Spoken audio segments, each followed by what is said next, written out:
ఇప్పుడే అందిన వార్త. హైకోర్టు కీలక ఆదేశాలు. స్థానిక సంస్థల ఎన్నికలకు సంబంధించి గ్రీన్ సిగ్నల్ శుభవార్త అంటూ లేటెస్ట్ అప్డేట్ అయితే రావడం జరిగిందండి. సో ఆ వివరాలు ఏంటనేది కూడా వీడియోలో తెలుసుకుందాం. వీడియోని చివరి రోజు చూడండి, అర్థమవుతుంది.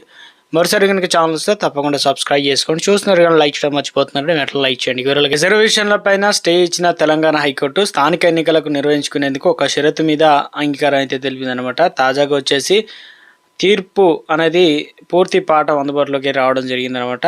ఇక తీర్పుతో 50% రిజర్వేషన్లు దాటకుండా స్థానిక సంస్థల ఎన్నికలకు పెట్టుకోవచ్చు అని చెప్పేసి తెలిపిందనమాట. పెంచిన 17% రిజర్వేషన్లు ఓపెన్ కేటగిరీగా మార్చుకోవాలని చెప్పేసి సలహా అయితే ఇవ్వడం జరిగింది.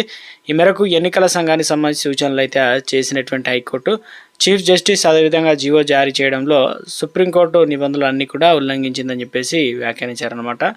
ఇక ఇప్పుడు ఈ తీర్పు విషయంలో ప్రభుత్వం ఏం చేయబోతున్నది అన్నది ఆసక్తికరంగా మారిందనమాట.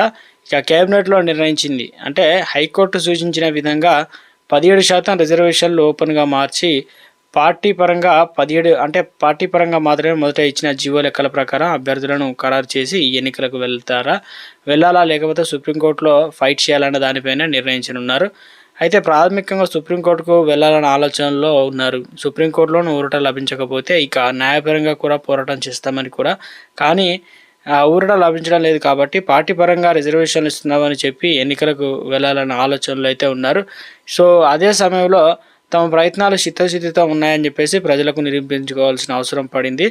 సుప్రీంకోర్టుకు వెళ్ళకపోయినా పార్టీ పరమైన రిజర్వేషన్లతో ఎన్నికలకు ప్రభుత్వం సిద్ధమవుతున్నాయని చెప్పేసి ఈ సూచనలు అయితే కనిపిస్తున్నాయి అన్నమాట.